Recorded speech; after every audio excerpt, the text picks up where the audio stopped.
Yo, what's up, everybody? So even more information has surfaced about Melty Blood Type Lumina. We got even more information about the production of everything that's going on, as well as the website actually going live. So we're going to take a look at that and see if we get some more information there. Let's go and talk about some of the extra news, some of the production things that came out. First of all, they actually published their actual own Twitter page. We can see here. So if you aren't following already, definitely follow this if you want to keep up with everything Melty Blood Type Lumina. This is where they're going to be doing all the information and stuff like this. So I'm thinking they're going to be doing it both for Japanese and English audience all on one channel. As you can see, they got like the English translation right here and then the Japanese version of the same text. We can see the website is now live. And then they actually send the official hashtag is going to be MBTL. So if you're talking about this game and you want to, make sure your voice is heard and stuff, hashtag MBTL is the official hashtag for this game. We also got some more text right here. So I'm super excited about this because Raito is the person that did the soundtrack for Under Night in the original Melty Blood. He is back. He was saying, hey, I hope you guys haven't waited too long pretty much. I'm pretty much back. And I hope you guys enjoy the game. So he's super excited to be back. And I mean, I can't complain about that, man. He does some really good music. So you already know this soundtrack is going to be an absolute banger. If you haven't heard Melty Blood music before, definitely check it out. Check out Under Night music. Check out Melty Blood music and you'll see what I'm talking about. This guy does some amazing tracks. We also got another word from Narita-san right here. So basically he is saying like Delightworks is going to be part of the production, but they're saying like they're not doing anything. It's like it's 100% them that is like they're responsible for the game and stuff like this. Their involvement is not going to make the game worse in any matter. They're just here to make sure things are done in like a certain manner and stuff like that. So them being the publisher is not going to affect the way that they're going to make their type of games. That's all Narita-san is saying right here pretty much. So yeah, just confirming once again that we got nothing to worry about. Now let's take a look at this actual website. Now this thing looks pretty cool. So coming 2021, we don't have an official release date yet. Obviously, players 1 to 2, Melty Blood Type Lumina fighting game scheduled for 2021. We already know the languages, Japanese voice acting only, and of course the platforms that we've all said. They have their Twitter page right here. Not too much there, just those 2 tweets that we saw earlier. But we got, more high definition of those screenshots and some more information about the game here. So Melty Blood is a series of 2D fighting games based on Type Moon's visual romance novel Tsukihime. Since the game original release on PC in 2002, it has also had a number of ports for arcade, PlayStation 2, and Steam.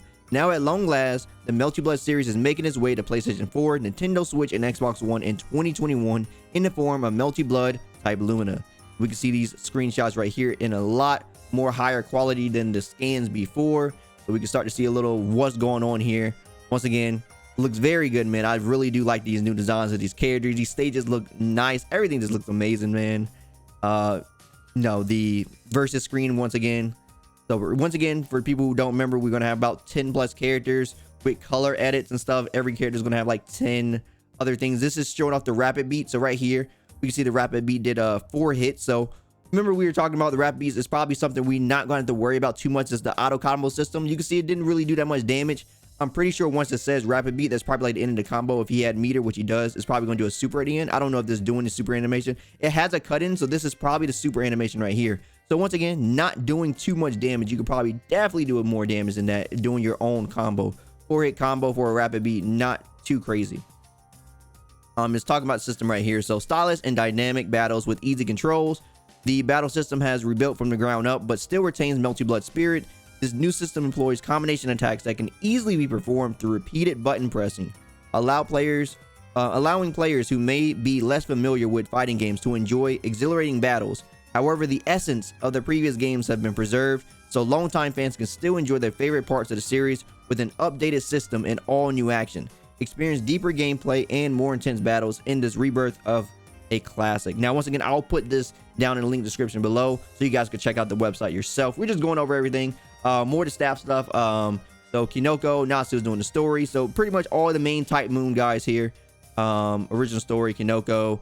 Character designer, that's Takashi. Takuchi. He's the person that does like all the stuff for the Fate nowadays, because obviously they've been doing a bunch of Fate stuff. So he's been like the lead for that. So obviously he's on board for this. Of course, French Bread is the developer for the fighting game part, and Delightworks is here for the publishing. We also got some character information, so we can see how these characters are actually changing and stuff like this too. So once again, just these 4 right now. We got and more. So obviously there's gonna be more characters. Let's take a look at Shiki's profile here. So I don't know these voice actors. I've never been a person that like knew too much about Japanese voice actors, period, but especially for this game, I never knew. So, but let's see what they got to say. So, a high school student with the ability to see the death of everything with the mystic eyes of death perception. Woo, that's the boy. The eldest son of the historical Tono family, he was raised for some time by the Anima branch family. However, he was called back to Soya to live in the Tono estate shortly after his father passed away. A childhood injury left him with the mystic eyes of death perception, giving him the ability to see the death of all things in the form of lines and points. He wore special glasses which prevent his eyes from seeing these things all the time. He may be an ordinary student, but his ability to visualize death has altered his very perception of it. The after effects of his accident combined with the tolls of his eyes take and left him with chronic anemia.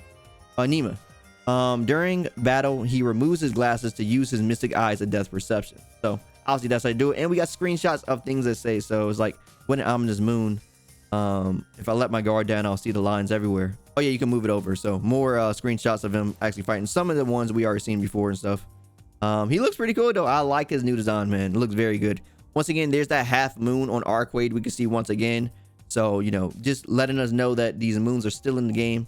All right, here we go. The free-willed princess of the true ancestors. A royal member of the vampire race known as the true ancestors, after suffering through a traumatic event, a naively innocent side of her was somehow re-released. She now lives as a free-spirited, almost childish princess. She is incredibly powerful and despite being a vampire, is able to survive in direct sunlight. She has no desire to threaten human society, instead of hunting other vampires known as dead apostles. While pursuing her greatest enemy, she arrives in Soya, where Shiki lives. Although a fateful encounter awaits her and Shiki here, a story of earlier possibilities is about to unfold. I want to go again. I suppose that was amusing enough. I can go another round, and this time I won't hold back. I like the windscreens here. I think it's incorporating the stages too, so, you know, I think that's pretty cool. And, of course, more of her gameplay. Nothing too crazy here. Once again, showing off the rapid beat. Man, these new designs are really good. You know, she used to have, like, a longer skirt and stuff like that, so she has, like, this shorter skirt. But now she has, like, these, like, I guess, leggings on. So, I like the new design of all these characters. This is my girl. I love Akia. Current head of the noble Tono family. So, let's read this. After the death of her father, she inherits the role of leader in Tono family, a distinguished house in Soya. 1 year younger than her brother Shiki, she arranged for his return for the Arima family. Her flawless etiquette and bearing perfect epitomize her the daughter of the noble house. She is strict even on herself, rejecting such things as modern day amusement and frivolity. Because of her prideful and strong-willed nature, many find her difficult to approach. Sensing a mysterious presence in her town and determined to uphold the Tono family name, she sets off into the night to investigate. Man, things are starting to get crazy because we guys got to remember too. This is like basically going to be about like the main game, but it's going to be basically like almost like a retelling. They said it's not actually like Melty Blood timeline. It's like before the events of actually Tsukihime Remake. Sort of, it's like a what if scenario. So that's why like reading these scenarios are a little bit interesting, because we could probably like pick up some of the details, although minor, of like what we can expect to come from this like retelling or rebranding of the Tsukihime type universe and stuff like that. So CL right here, the arrow of the church hunting heretics in the name of the Lord. Oh boy. The Holy Church, a major religion in Europe, does not take kindly to heresy. CL works as an executor for his specialized force known as the Burial Agency. Her calling, hunting and destroying heretics in the name of the Lord. Like Arcade, she wishes to destroy her mortal enemy and has come to Soya in search of him. Deciding to blend in by posing as a regular student at the same high school as Shiki, she currently attends school as a senior, 1 year above Shiki, and is quite popular with many of the students there. They see her as both warm and cheerful.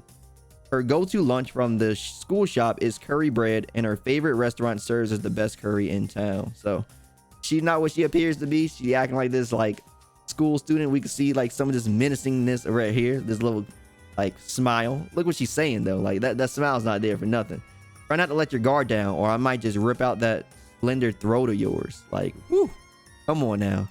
That's not something some regular high school girl be saying, but her design looks good too. I like her. I do like the way they did her hair in this game. She got the necklace still. She got the like traditional garb and stuff. It looks very good though. Like just straight up, man, this game just looks nice. It just looks nice. Once again, I'm just very happy that they're upholding the sprite look, and we get to see this like no moon version once again. So we got the half a moon, you've seen the full moon, and we see this no moon version. So definitely interesting. I can't wait to see exactly what that is. Probably something new. As I stated before, I don't remember anything like that in the game previously, but that is something that's going to be in this version. So definitely can't wait to see what that is. How to play. I don't think we're really going to learn anything here, but let's see what it's saying. Select the character to use. More than 10 characters from Tsukihime, a piece of blue glass moon, are available to choose from. Select your favorite character. Each character has 10 color variations, so pick your favorite before going into battle. Step 2, defeat your opponents with a variety of attacks, of course. Each character has their own unique attacks. Make use of them to take down your opponents and claim victory.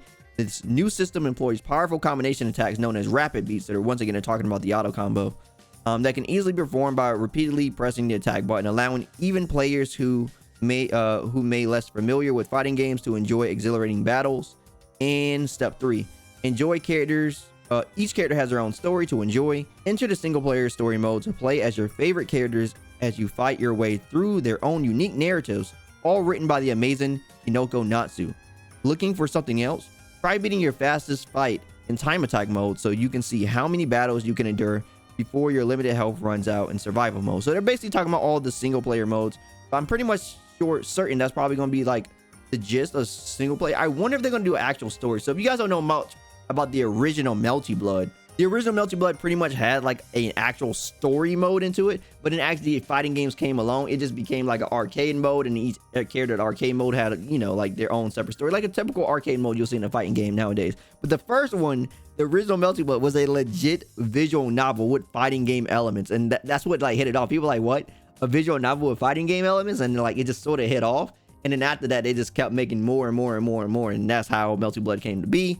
Yeah, with all the iterations and stuff like that, with all the ports. But now who knows what they're going to do for this one. We just got to wait and see. But of course, this game is going to be in good hands overall. If it's not going to have like a major story element with it, with the way they're talking about it, it seems like it's probably going to have like some type of story, but they're not really hinting at it right now, just like the arcade mode, the survival mode, stuff like that. But we'll definitely have to see. Mainly, you know, it's going to be a good fighting game. That's the best part. You know, fighting games aren't really known for like its craziness when it comes to like is like intricate stories and stuff like that. Obviously fighting games have story, but usually not pretty good ones for the most part. Not usually, but we can expect at least a good fighting game out of this.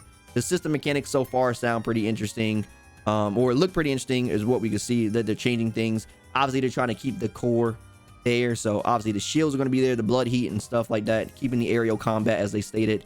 So all the stuff we know and love about Melty Blood is still going to be here. You put that with a nice soundtrack by Raito, and of course you have online rollback netcode with this, and you probably got something good. And of course, coming out this year, man. So, you know, I know a lot of people are going to be excited about this. This came out of nowhere, and I know a lot of people are looking forward to this now. But like I said, just a quick update to all the information. Let me know what you guys think about this. Are you super excited about this game? Yeah, definitely check out the site. I will, like I said, I will put the link down in the description below for this. And yeah, make sure you follow the Twitter. But yeah, let me know what you guys think about it. Are you guys excited for playing the game? What characters you want to see? Let me know. Again, I want to still see what you guys think about what characters you want. And let me know what you think the story about this game actually may be about, since it's going to be slightly different or altered from the original Tsukihime and stuff like that. So definitely want to hear what you guys think. Anyway, see you guys in the next one, and thanks for tuning in.